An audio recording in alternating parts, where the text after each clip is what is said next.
Assalamualaikum students, welcome to Psychology with Muqaddas. I hope you are fine. Today we are going to study lesson number 20, that is PSY 610 neurological basis of behavior and objective is यहाँ पर हमने देखना है stages of development क्या है and then development of the brain, fertilization से उसकी जो डेवलपमेंट स्टेजेस हैं वो कौन सी हैं, देन सेल डिफरेंशिएशन क्या है, डिटर्मिनेशन माइग्रेशन क्या है सेल की, सेल कंपटीशन क्या होता है, सेल डेथ क्या है, ग्रोथ कॉन्स क्या है, नर्व ग्रोथ फैक्टर क्या है, उसका रोल क्या है, and then influences of growth in the development of the brain. And then we know that कि अगर सेल जो है वो मल्टीप्लाई होते हैं, सेल ग्रो करते हैं, अपने कनेक्शंस को एक्सपैंड कर दूसरे सेल्स के साथ कनेक्शन बनाते हैं, और ये सारा जो प्रोसीजर है ये सेल का होता है, और सेल इसमें नए भी बनते हैं और कुछ इनकी डेथ भी हो जाती है जो पुराने वाले हैं, जो जिनका कनेक्शन स्ट्रांग नहीं होता. जैसे कि सर्वाइवल ऑफ द फिटेस्ट का कॉन्सेप्ट है, तो यहाँ पर भी वो रिलाई करता है. और इसमें सेल्स जो है ये सेल्फ रेगुलेटरी प्रोसेस होता है, सेल खुद ब खुद ही बनते हैं और खुद ही डिफ्रेंसिएशन होती है, उनकी माइग्रेशन होती है, उनके जो स्पेसिफिक जो लोकेशन होती हैं वो अपनी लोकेशन पे जाके अपनी वर्किंग स्टार्ट करते हैं, वहाँ पर जाके अपने कनेक्शंस बनाते हैं, और वहाँ पर वो एक्सन्स वगैरह या फिर जितने भी प्रोजेक्शंस होती हैं उनकी वहाँ पे बनते हैं, और वहाँ पर वो डिफरेंट जो है वो अटैच हो जाते हैं, और उनकी जो वर्किंग है वो स्पेसिफिकली जो लोकेशन होती है उनको वहाँ पे स्टार्ट हो जाती है. तो सेल कंपटीशन क्या होता है, सेल कंपटीशन में सेल जो है वो कंपटीशन होता है, उनके दरमियान में फाइट होती है, और उनके जो रीजनेबल यानी कि लिमिटेड रिसोर्सेज होते हैं तो वो उन रिसोर्सेज के लिए फाइट करते हैं, और जो फिटेस्ट होता है उनमें जो ज्यादा स्ट्रांग होता है वही सर्वाइव कर पाता है. इसके 2 ऑप्शंस हैं और ये एमसीक्यूज में भी इंपॉर्टेंट है. And then life preserving factor है, एनजीएफ है, नर्व ग्रोथ फैक्टर है, ट्रॉपिक फैक्टर्स हैं, यानी उनकी जो लोकेशन है, उनका जो मैप है वो डिफाइन होता है पहले से ही. फ्रॉम द टारगेट साइट उनकी लिमिटेड होती है, टारगेट साइट्स यानी कि उनकी जो लोकेशन है उनको वो चीज़ जो है वो लिमिटेड होती है, और वो ज़्यादा जो है एडजस्ट नहीं कर पाते, एक लोकेशन पे ज़्यादा न्यूरॉन्स नहीं रह पाते, और जो वीक होते हैं उनमें से वो उनकी डेथ हो जाती है, और वहाँ से वो स्पेस जो है उनके लिए जो स्ट्रॉन्ग वन होते हैं उनके लिए स्पेस जो है फ्री हो जाती है, और ये उनका जो है फिर उनकी वर्किंग स्टार्ट होती है. There are few sites available, वहाँ पे जो है कुछ ही लोकेशन है थोड़ी सी अवेलेबल हैं, उनमें थोड़े से रिसोर्सेज हैं, जैसे पहले भी हमने पढ़ा कि रिसोर्सेज जो है वो बहुत कम होते हैं और वो फाइट करके अपनी जगह बना लेते हैं. सेल डेथ यानी कि सेल डेथ जो वीक सेल्स होते हैं वो डाई ऑफ हो जाते हैं, और जो फिटेस्ट हैं वही सर्वाइव कर पाते हैं. तो उनकी जो है वो रीजंस क्या हैं, और ये शॉर्ट क्वेश्चन में भी इंपॉर्टेंट है, एमसीक्यूज में भी आ सकते हैं. अगर कनेक्शन जो हैं उसके कम हैं, यानी कनेक्शन उसके नहीं बन रहे उस तरह से, एंड देन न्यूरॉन्स जो हैं वो अपनी साइड पर चले गए हैं but fail to send projections, उनकी जो प्रोजेक्शंस हैं, जो डेंड्राइट्स हैं, जो एक्सन्स हैं, वो प्रोजेक्शंस उनकी कम है. And then if the cells do reach but are unable to compete, यानी कि वहां पे पहुंच गए हैं लेकिन वो उनकी जो है पोस्ट सिनेप्टिक स्पेस वो बहुत जो है वो उसको कम्पीट नहीं कर पा रहे. And then if the NGF is more than और लेस देन रिक्वायर्ड, यानी नर्व ग्रोथ फैक्टर जो है उनके जो न्यूरॉन्स के ग्रोथ है वो बहुत कम है, लेस देन है, जो जितनी रिक्वायर्ड है उससे कम है. तो उस तरह से वो अपनी वर्किंग जो है वो प्रॉपरली नहीं कर सकते और दूसरे सेल्स के साथ कनेक्शन बिल्डअप नहीं कर सकते. That is why they die off. And then synaptic rearrangement है. सिनेप्टिक रीअरेंजमेंट में हम देखते हैं जो साइनैप्स हैं, जो 2 न्यूरॉन्स के बिटवीन जो स्पेस होती है उसे साइनैप्स कहते हैं, और साइनेप्टिक रीअरेंजमेंट होती है जिसमें जो सिनेप्स का जो एक बन गया होता है कनेक्शन होता है उसको दोबारा बनाना होता है, यानी कि जो सेल्स हैं पहले से ही वो उसको अरेंज नहीं कर पाते, उसमें एडजस्ट नहीं हो पाते, वो कनेक्शन अपना फॉर्म नहीं कर पाते. तो जो वीक होते हैं, जो इनकरेक्ट जिनका कनेक्शन बना होता है, वो सेल्स जो हैं वो अपनी जगह छोड़ देते हैं, वो उनकी डेथ होती है. एंड देन जो नए सेल्स हैं वो उनकी जगह पे जगह ले लेते हैं. दैट इज सिनेप्टिक रीअरेंजमेंट, यानी वो रीअरेंज हो गया सारा, और जो न्यू सेल्स हैं वो वहां पर चले गए हैं और उन्होंने अपनी वर्किंग स्टार्ट कर दी है. And then radial glial cells हैं. रेडियल ग्लाइल्स भी बहुत इंपॉर्टेंट है, इंपॉर्टेंट एमसीक्यूज भी है ये, और आपके शॉर्ट क्वेश्चन में भी इंपॉर्टेंट है.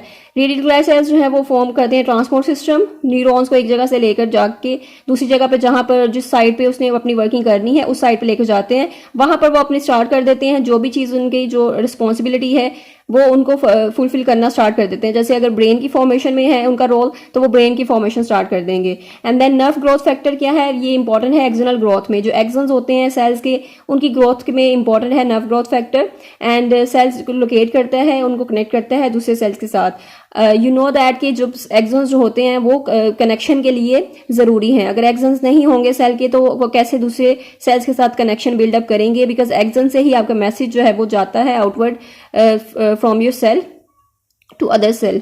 एंड देन ये सेल डेथ के बारे में ही है paragraph. And then most important destination for migration, यानी जितने भी सेल्स जो मल्टीप्लाई होते हैं, सेल्स बनते हैं, जो न्यू सेल्स बनते हैं बहुत ज़्यादा होते हैं। And then how do they know where should we go, यानी उनको कैसे पता कि उन्होंने कहाँ पर जाना है, कहाँ पर माइग्रेट करना है, कहाँ पर उन्होंने ट्रांसफ़र होना है, एंड कौन सी लोकेशन है जिसके लिए वो बने हैं, किस लोकेशन पर उन्होंने जाना है, किस लोकेशन पर उनकी प्रोजेक्शंस होंगी, एंड देन जो है एक्सटर्नल ग्रोथ होगी और सारा कुछ। तो ये सारी चीज़ें जो है इसमें कुछ हाइपोथेसिस बनाई गई हैं और वो हाइपोथेसिस इंपॉर्टेंट है। इसमें जो एग्ज़ाम है उसमें से आपकी एक, ये तीनों हाइपोथेसिस हैं, इनमें से एक जो है वो लाजमी आ सकती है। तो ये इंपॉर्टेंट हाइपोथेसिस हैं, इसको आपने लाजमी देखना है, एक बार इसके कॉन्सेप्ट्स अपने क्लियर करने हैं।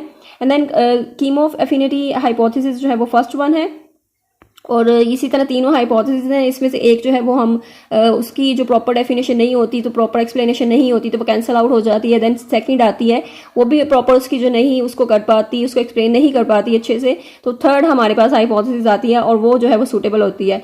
तो इसी तरह ही हम हाइपोथेसिस बनाते हैं, यानी एक अंदाज़ा होता है, एक मफरूज़ा होता है साइंटिस्ट का। अगर वो मतलब एक्सप्लेन नहीं कर पा रहा आपके जो भी फिनोमिना है उसको, देन वो कैंसिल आउट हो जाती है और उसको फिर कम कंसीडर किया जाता है और फिर सेकेंड वाले को ज़्यादा कंसीडर किया जाता है जो उसके बाद आती है। तो इस तरह हाइपोथेसिस बनाई जाती हैं। कीमो एफिनिटी जो है वो फर्स्ट हाइपोथेसिस थी, और ये किसने बनाई थी, ये इंपॉर्टेंट एमसीक्यूज है, ये स्पेरी एंड इसको कोलीग्स ने, उसके कोलीग्स ने बनाई थी मिलके। उसने जो एक्सपेरिमेंट किया था, regeneration of ganglionic neurons in the retina, जो आपकी आइज हैं, जो रेटिना है, रेटिना के जो गैंग्लियनिक न्यूरॉन्स हैं उनकी रीजनरेशन पर उन्होंने एक्सपेरिमेंट करके देखा था।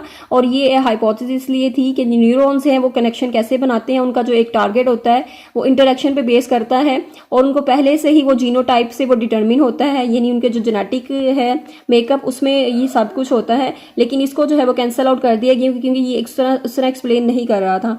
एंड देन जो लास्ट वन है, उन्होंने कहा था कि लास्टली जेनेटिकली प्रोग्राम्ड है अगर ये, then there should be genes in each body cell, यानी हर बॉडी सेल में जीन्स होनी चाहिए कि वो उस तरह प्रोड्यूस कर सके, रिलीज कर सके केमिकल्स को, but this is not possible, हर सेल में जीन्स नहीं हो सकती। तो ये जीनोटाइप का जो एक कॉन्सेप्ट है, कीमो एफिनिटी जो हाइपोथेसिस है, इस तरह ये कैंसिल आउट हो गई, यानी इसको ये उस तरह से नहीं कर रही, तो मेंटेन नहीं कर पा रही अपने आप को।